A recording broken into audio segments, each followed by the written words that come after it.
10/10/2024 रोजी गावगुंड आणि बाहेरील गुंडांनी माझ्यावर हल्ला केला होता। माझ्या मी जिथं व्यवसाय करतो, माझा ऑफिस आहे, त्या ऑफिसवर हल्ला केला होता। तिथं मी स्वतः होतो।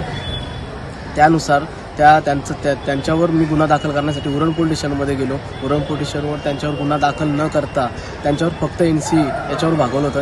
त्यानुसार मला न्याय मिळण्यासाठी मी न्यायालयामध्ये गेलो। न्यायालयामध्ये माझ्या वकिलांनी मला न्याय मिळवण्यासाठी त्यांच्यावर जे होते CCTV फुटेज दाखवून त्यांच्यावर गुन्हा दाखल व्हावा याची न्यायालयामध्ये माझी अपील केली। अपील केल्यामध्ये 19/12/2024 रोजी त्यांच्यावर न्यायालयाने 173 3नुसार त्यांच्यावर गुन्हा दाखल करा असा पोलिसांना आदेश दिला। पोलिसांनी त्यानुसार 22/12/2024ला त्यांच्यावर गुन्हा दाखल केला। त्याच्यानंतर त्यांच्यावर गंभीर गुन्हे दाखल होऊन सुद्धा आजवर 27/12/2024 उगवला तरी अजूनपर्यंत त्यांना अटक होत नाही।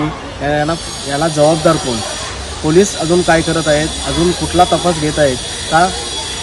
जसा बीडमध्ये सरपंचावर जो हल्ला झाला आणि त्याचा जीव घेणे आणि त्यांचा मृत्यू झाला, असा उरण तालुक्यातल्या कुणाल पाटील मी माझी वाट पाहत आहात का?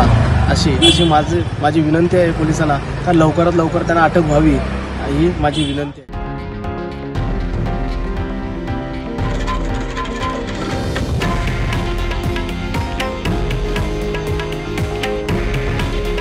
हे आहे देशातील नंबर 1 न्यूज नेटवर्क आणि आपण पाहत आहात TV9 मराठी।